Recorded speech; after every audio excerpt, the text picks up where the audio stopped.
Welcome back. Today we're going to be looking at the American Civil War and specifically the strategies, how the Confederacy and the Union Army engaged with one another, why the length of the war was so long, 4 years in fact, and also some of the cultural changes that are going to come to be as a result of this war between the states.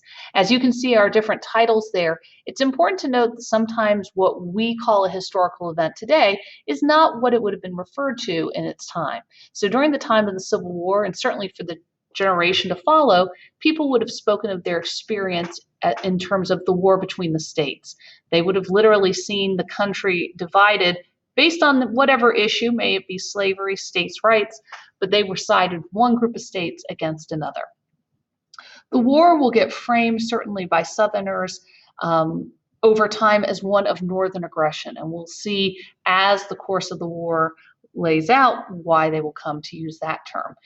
Civil War, that phrase often used by Lincoln, but not used by most of his contemporaries. The two flags on my screen, the one on the right, this is the American flag, the United States flag in 1861. At no point did that flag alter, meaning that we took away stars. There will be two states that will join the Union during the Civil War, and their representation through stars will be added to the flag. But it's important to note that the United States never recognized the Confederacy as an independent nation, and that its secession in no way was ever acknowledged. The flag on my left, this is the original Confederate flag, and its 7 stars represent the 7 states of the Confederacy in April of 1861. This will be the flag that'll fly over Fort Sumter when it falls into Confederate hands in April of that year. So one of our titles on the slide before was about this idea of a war of northern aggression. And hopefully you can see that the vast majority of large conflicts during the war, these battles are going to be fought almost exclusively in the 11 states of the Confederacy. There'll be 2 instances outside of that, one in September of 1862, which will be the Battle of Antietam Creek in Maryland, and then in July of 1863 in Gettysburg, Pennsylvania.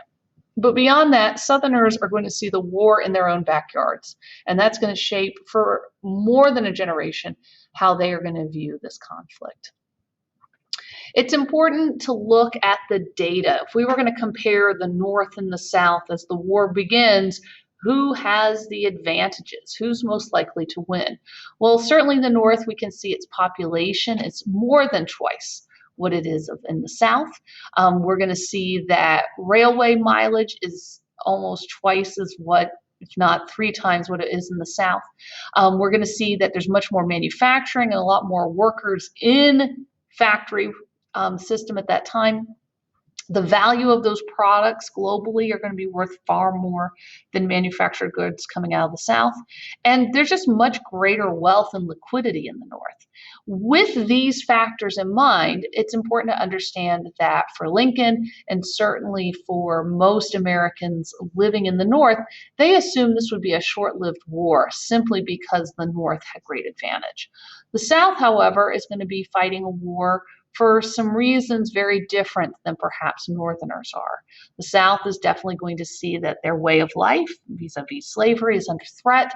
They're going to see the war actually within their own country, and so they're going to fight, and they're going to fight for an extended period of time. Very quickly, it'll become apparent that the North is going to have a prolonged war, and eventually, if they do prevail, it will be because it's a war of attrition. And when we look at the death toll between the North and the South, it's not too different, certainly based on the populations that fought. The biggest significance is that the South does not really have much eligible population that could serve but did not.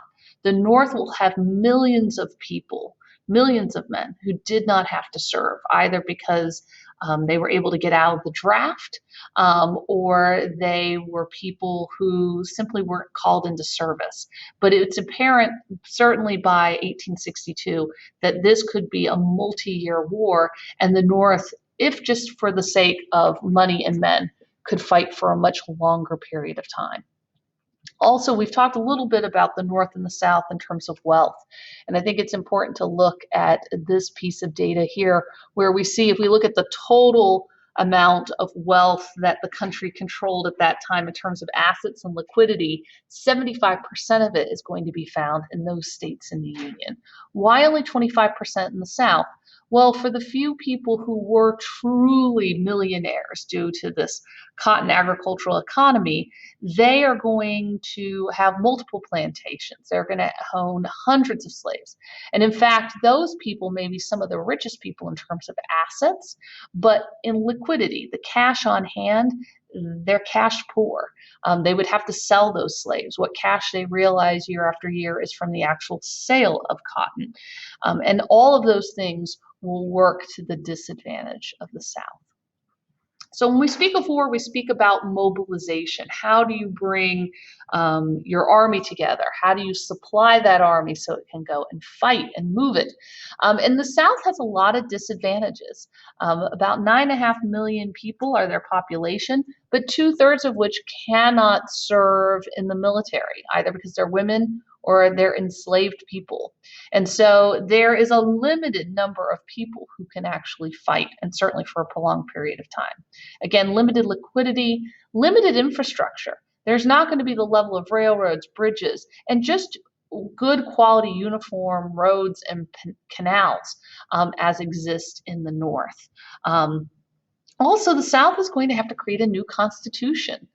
They had decided that they were going to leave and form their own country, and what they wanted to create based in the states' rights understanding of government was something akin to the Articles of Confederation. And we know how long that lasted in American history. So the South is choosing to create a form of government in which the states have much more power than the national government.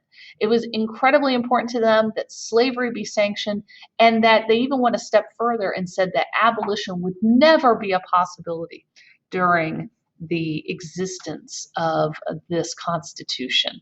They also established a capital, probably only about an hour's drive today from Washington, D.C. So certainly their leadership was looking as though they were going to be a fully functioning country, probably one that wasn't going to have to fight a prolonged war. The hope had been that the North would simply let them go. That turns out not to be the case. Also, we're going to see that states' rights in terms of taxation is something that can't be imposed, but something that states are asked to contribute towards. The same thing with issuing bonds. The national government will issue bonds, but so will states' governments, and very few Southerners will actually buy those national bonds. In order to deal with this issue of lack of liquidity, they're going to begin producing paper currency and will create essentially hyperinflation within a year. Much of this money is still in existence because literally at the time it was not worth the paper it was printed on. Also, Southern leadership is going to decide before the end of 1862 that they are going to have a conscription act. They're going to have a draft, which had never happened in American history before. By the end of the war, certainly the last 4 months of the war in 1865, you're going to see a high rate of desertion, in part because although Union soldiers will be paid by the national government, they will get uniforms, rifles, ammunition, they will be resupplied with regularity. This will not be true for the average soldier who goes to fight for the Confederate Army. He's going to be bringing his own weapon, he's going to be making his own uniform, and he's not going to be paid. It essentially truly is a volunteer effort.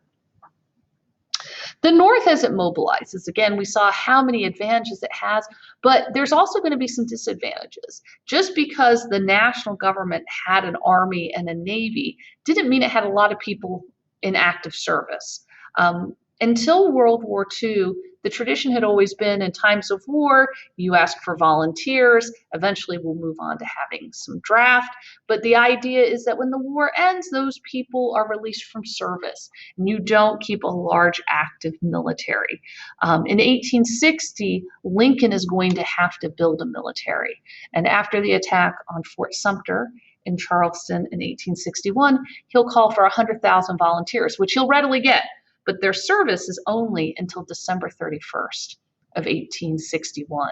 Again, the idea that this will be a short war, not a long one.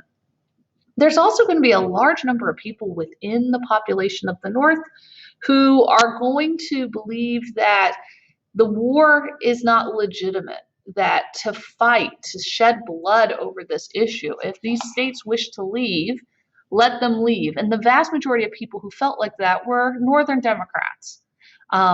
And they became known as copperheads. And if you know anything about snakes, a copperhead is a venomous snake that actually looks like several non-venomous snakes. So essentially, you were calling someone a traitor in plain sight.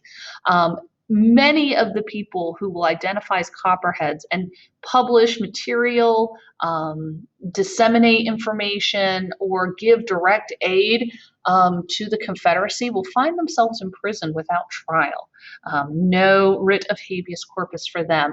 And this will be something that Lincoln will say he can do because he's a president in a time of war. The Supreme Court, after the war is over, will restore all of those people their full citizenship rights and argue that the president couldn't take away their freedom because technically it was not a time of war. Congress never declared war.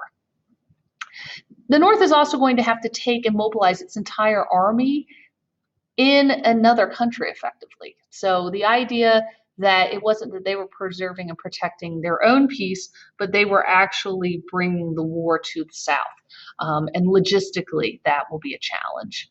And then the civilian commitment, that's going to be something that the South certainly, the white South, is going to have a great deal of commitment, much more than the North. And we'll see over time that that will play out in very different ways. The North, the Union, the United States of America, or what's left of it in 1861, is led by Abraham Lincoln. And although we venerate him today, right, he has his Lincoln Memorial as he sits within that sort of Grecian temple on the Great Mall in Washington, D.C., he was not a popular figure in his own time. He wins 39% of the vote, but in a four-way race, that's enough in 1860. In 1864, he seeks re-election. He is going to be running against one of his former generals. And although he'll win, it's still only by about a 10% margin. And understand, in 1864, except for the state of Tennessee, which by that point had been captured, there are no other states of the South voting. And so even within the Union, Lincoln is going to find that he is not a lot of people's first choice as a leader. He also struggles because there's no formal declaration of war, because he always argued that the South was not an independent nation. So much of what he's going to do is actually by executive order. And just like forbidding habeas corpus rights to people who spoke out against the Union cause, who lived in the Union, there are other things that he will do. Some that will be transformative and well supported, like the Emancipation Proclamation, but others that will leave him open to criticism for generations to come. So the military strategy of the North is to destroy the Confederacy's will to fight. And it becomes known as the Anaconda Plan. Again, another snake metaphor, but the anaconda is a constrictor. It literally wraps itself around its prey and suffocates it. And that is the argument to defeating the South, that you're going to actually have to block off all of their trade all along the eastern seaboard, the Gulf of Mexico, and up the Mississippi River. This plan was created by a man named George Winfield Scott, and it's a good plan, but one that will take much longer to achieve than Lincoln first imagined. By the end of 1862, the first part of this constriction will have taken place. The vast majority of ports along that eastern seaboard in the Gulf of Mexico to the port of New Orleans will be captured. But the Mississippi River itself and those ports that are west of New Orleans, they will take a lot more effort for the Union to control. So this is not a plan that can be executed in months. It will take nearly 4 years to bring to fruition. The South, they need to avoid defeat. And there was always the hope that the Union would just simply tire of this. The American public would decide it wasn't worth the high death tolls, battle after battle. Lincoln was committed to his cause, and so was the Confederacy. And so the war continued on. And certainly the referendum that was his re-election in 1864, will be one in which the Union decides, at least the majority of people, that they wish to continue to fight until the South surrendered. The South had always hoped to enlist support, particularly military support, by England or France, neither of which came to be, simply because England had abolished slavery back in the 1830s. France had abolished slavery with its revolution in the 1790s. So the idea that they would be supporting a country in its fight to preserve that institution was just something that their own people wouldn't tolerate. So we have 4 generals of the North that I want to speak about. There were many more, but these 4 people in their own unique ways will contribute to the course of the war. The first is George Winfield Scott, the architect of the Anaconda Plan, who had served in the military for nearly 50 years by the time the Civil War came about. He was an old man, arthritic, overweight. It took multiple soldiers to even lift him into the saddle, so he was not going to be leading men on the battlefield. So a much younger generation of soldier will have to do that work, and that will be early on in the war for the North, a man named George McClellan. And throughout the war period, in terms of its military leadership, it's important to understand that the best leaders militarily, the people who had committed their adult lives to military service, were typically people who at a young age, probably somewhere around 16 to 18, went to a military school. They went to West Point in New York, or they went to the Naval Academy in Annapolis, the Virginia Military Institute, or the Citadel in Charleston. All of these institutions had hundreds of candidates every year in their class, but basically the top 10 or 20 of those students were the people who would go on to have military careers and eventually become the generals, become the leaders. Someone like George McClellan was a cavalry officer, and he distinguished himself as a young man and continued to have a career in the military. But he was someone who was committed to the military first and his soldiers. He felt much of what Lincoln wanted was misguided. Lincoln himself did not have that military pedigree or experience. And also McClellan came from a family that did own slaves and could not quite bring himself to understand or be willing to accept that a war to end slavery was legitimate. He often did not pursue troops, especially Southern troops that would be retreating. He often wouldn't attack. And eventually, by the end of 1862, Lincoln is going to look for generals who will do what he commands and are willing to take this war truly to the Southern population. And he is going to find that in 2 individuals, both of whom struggled in their early military careers and weren't able to really make it their profession, but will be called back into service during the Civil War, and at that point find great success. Our gentleman up here, who is William Tecumseh Sherman, famous for Sherman's March, and the idea of truly total war, bringing war to the civilian population, destroying crops and livestock, pulling up railway tracks, blowing up bridges, whatever it would take to break the civilian will in their support of their military. Ulysses S. Grant, he will become a tactician both in the West at Vicksburg and help secure the upper Mississippi River and its control in the Anaconda Plan.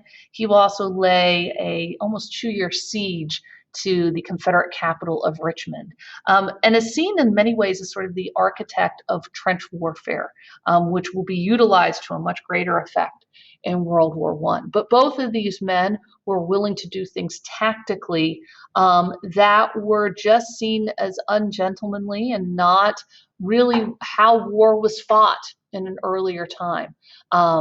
Their recognition on the battlefield will come much later, but it will be what will be required to eventually bring the Confederacy to surrender.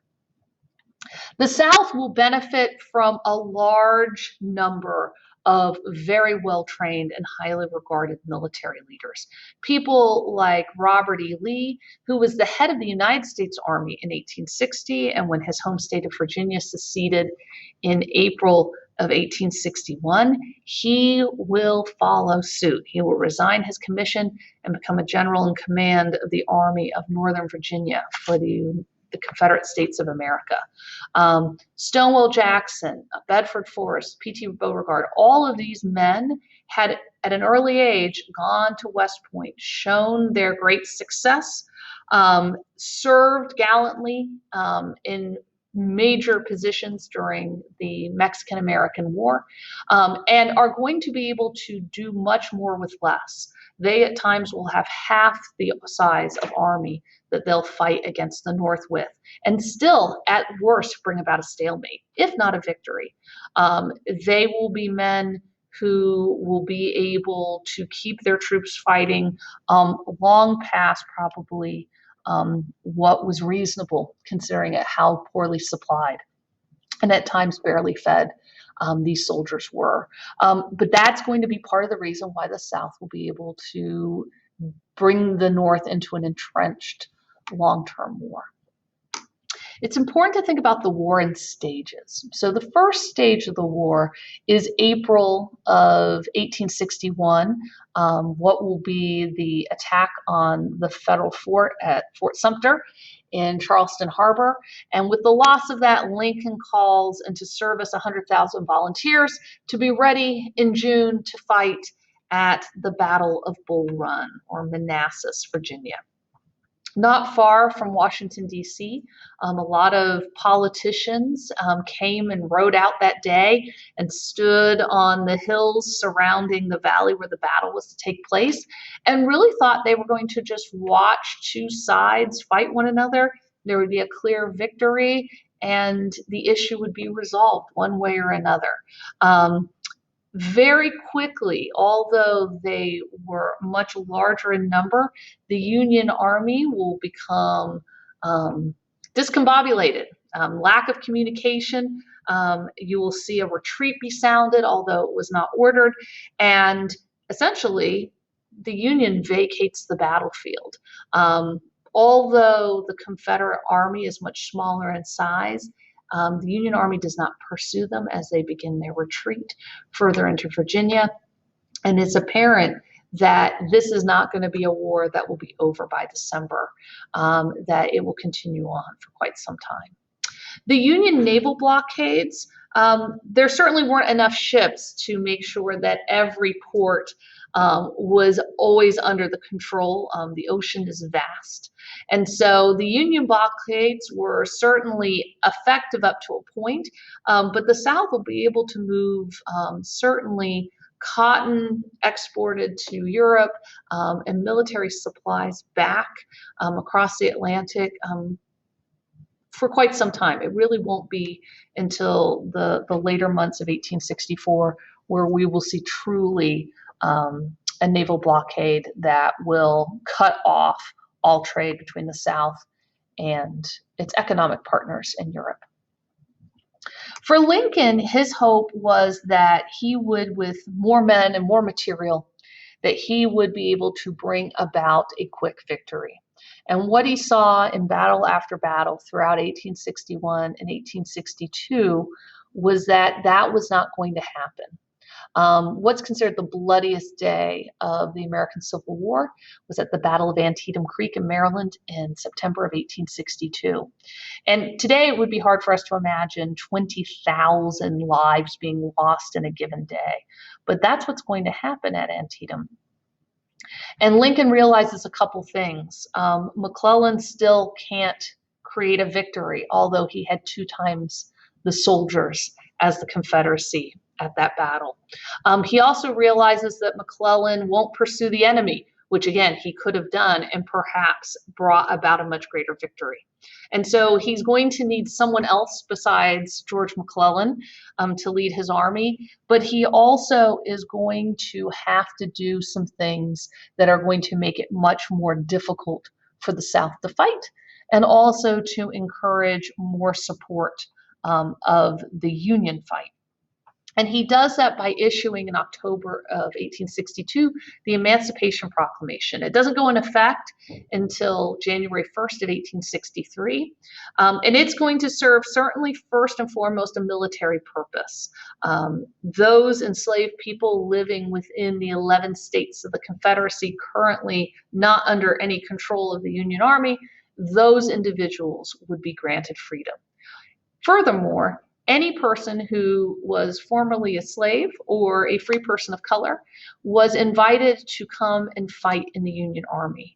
Although there were some people of color who fought in the American Revolution, we, from the point that we became an independent nation, never had a national military that would allow people of color to serve until the Emancipation Proclamation. And as a result, more than 200,000 African Americans will volunteer and serve in the war. But to sell this to the American public, and understanding that Congress still had certainly Northern Democrats who would not have voted for this Emancipation Proclamation, it was an executive order. But it also motivated those who were abolitionists sitting in the halls of Congress to start working on a proposed amendment that would truly abolish slavery, which will be the 13th Amendment, which will be ratified by December of 1865. The Emancipation Proclamation, again, for those who believe that abolition was the cause of the war, that ultimately as a nation, slavery had to cease to exist, certainly for people of color who for so long had been held captive by this condition, whether they lived directly under it or not, was something that was deeply important and certainly really changed the ultimate cause of why the war was being fought. But there were individuals who believed that this was a last-ditch effort by Lincoln to legitimize this idea that the Union could not be broken up and that the Confederacy had to come back and be part of the country. And you can see we have two very different interpretations. This picture on the right is what appeared in something called Harper's Weekly, which was a popular magazine of the day. And you can see that on the right side of the picture, we have all the wonderful things that will happen with emancipation, whether that's voting and people returning to their homes and going to school and freedom. And then on that left side, we see what exists without emancipation and the cruelties and horrors of slavery. Our cartoon that appears on our left side here is one trying to make Lincoln look like he has no other real possibility of winning this war, and that this is not necessarily a legitimate claim for freedom. Both of these views will continue to be part of the culture even after the war is over. So it's important to understand the impact of the Emancipation Proclamation is it did not free any slaves that were living in border states. If you were living in Missouri at that time, Missouri, Maryland, Delaware, Kentucky, those states never seceded, but they still had enslaved populations. Those people will not be free until the 13th Amendment. But it did encourage enslaved people to run away, and that had been a phenomenon since the first Battle of Manassas, that you would find enslaved populations who would run off to the army and were living in limbo. They were still considered property. Actually, the United States Army started calling them contraband. And sometimes the Army was traveling with 10,000 or more enslaved people who found work cooking and repairing uniforms and other labor that was needed.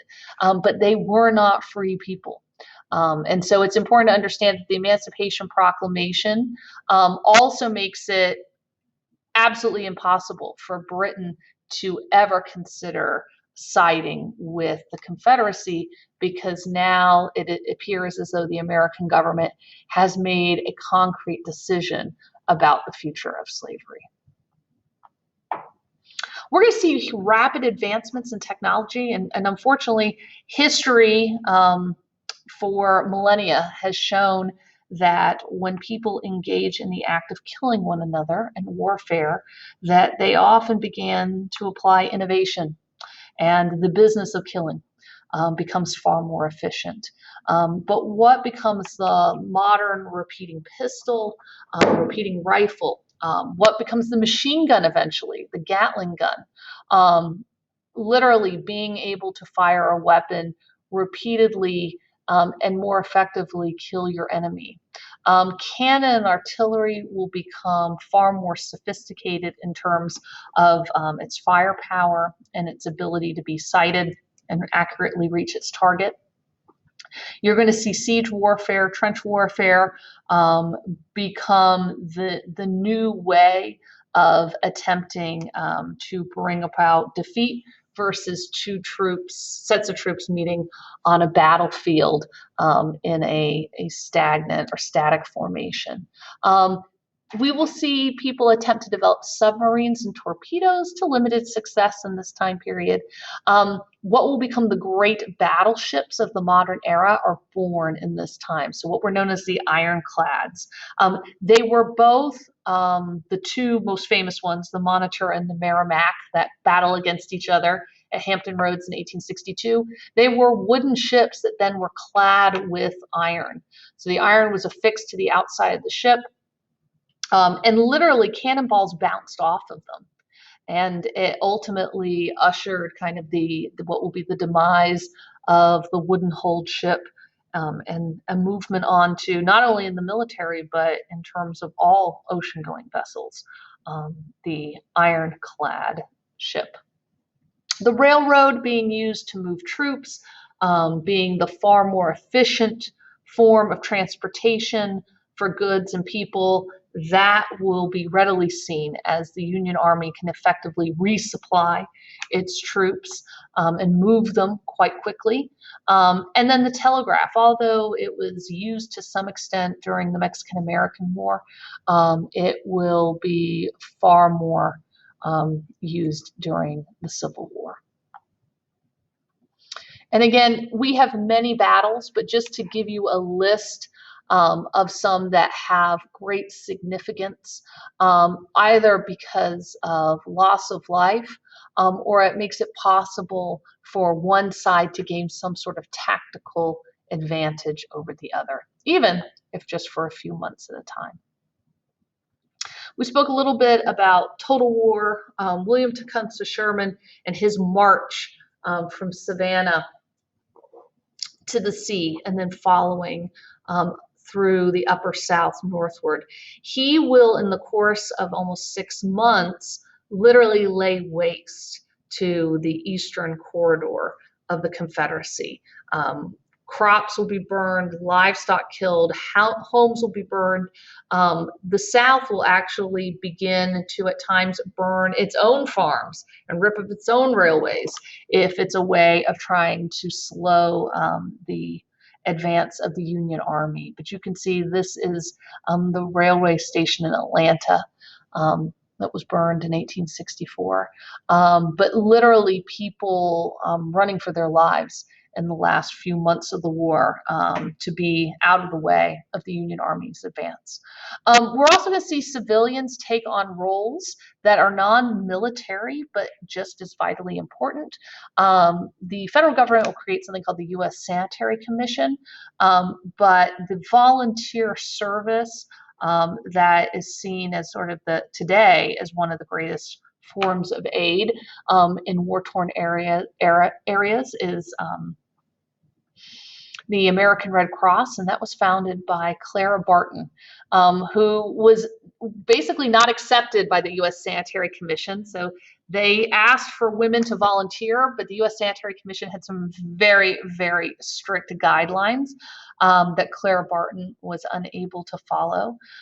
She also believed that you needed to bring nurses basically to the battlefield, that carrying of soldiers days and weeks and months afterwards, which is what the U.S. Sanitary Commission often did, was not enough.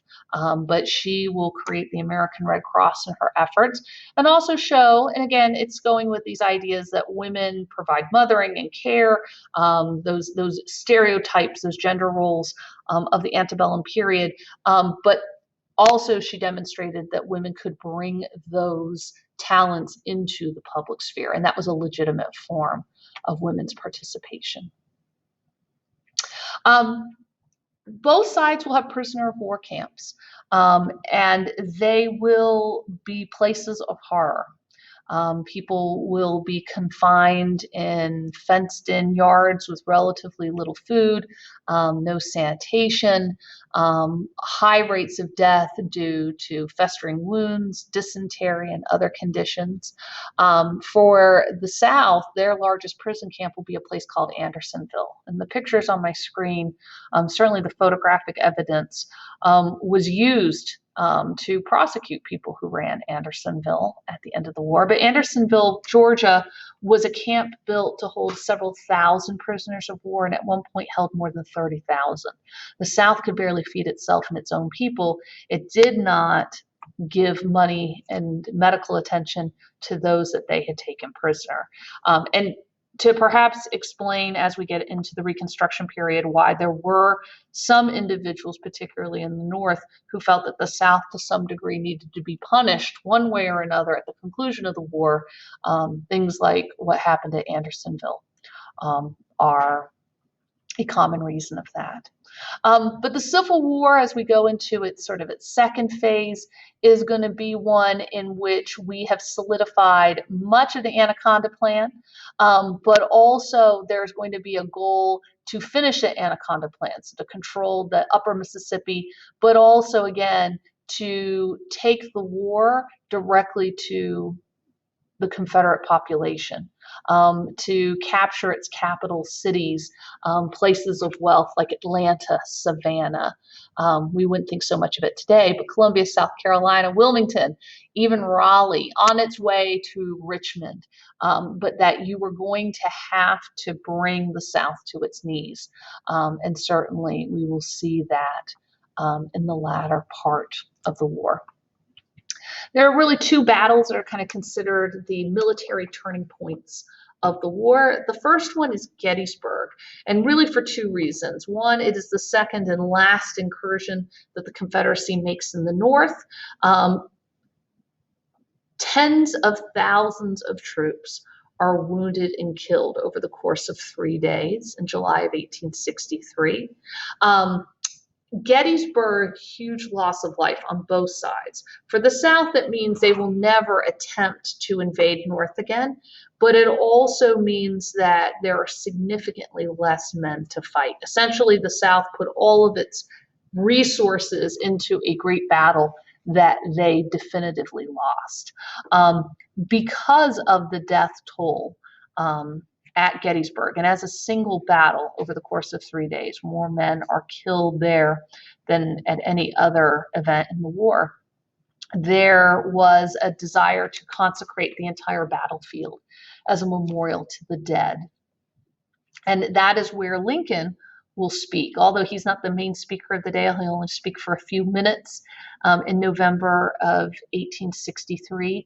He will give his famous address where he lays out the reasons why the fight must continue, that it is so those who have died, that their loss is not in vain. But it will be, again, another way in which Lincoln is able to continue to get the Union to fight. Another turning point will be Vicksburg, and this will be a battle in the West, in Tennessee, along the Mississippi River. And Ulysses S. Grant will be able, by laying siege to Vicksburg, essentially engaging in trench warfare over a prolonged period of time, be able to make the Anaconda Plan come truly to fruition. And at that point, the idea of being able to use the ocean or the Mississippi River as a way of resupply trade is no longer an option. And for the next 8 months to follow, the South has essentially no way to replenish itself. So one of the things that we'd like you to consider as we kind of close out with this part of our lesson is, what are the advantages and the disadvantages for the Union and Confederacy going into the Civil War, but also how do they both contribute to a prolonged fight? The second is, what were the objectives and strategies of each side, and how did they change over the course of the war? The third is, how did slavery become the central focus of the war after it started, although it was only a focus for some as the war began in April of 1861. And then, what does the war mean to our national identity? More than 150 years after the fact, some of those issues that the war began for and the war was supposedly fought for are still with us. As our national identity, what does it mean for those who chose not to be part of the United States for 4 years and created their own nation? How do you take a nation that was literally split in half and bring it back together? That's certainly the questions that we will look at as we move on to talking about the Reconstruction period.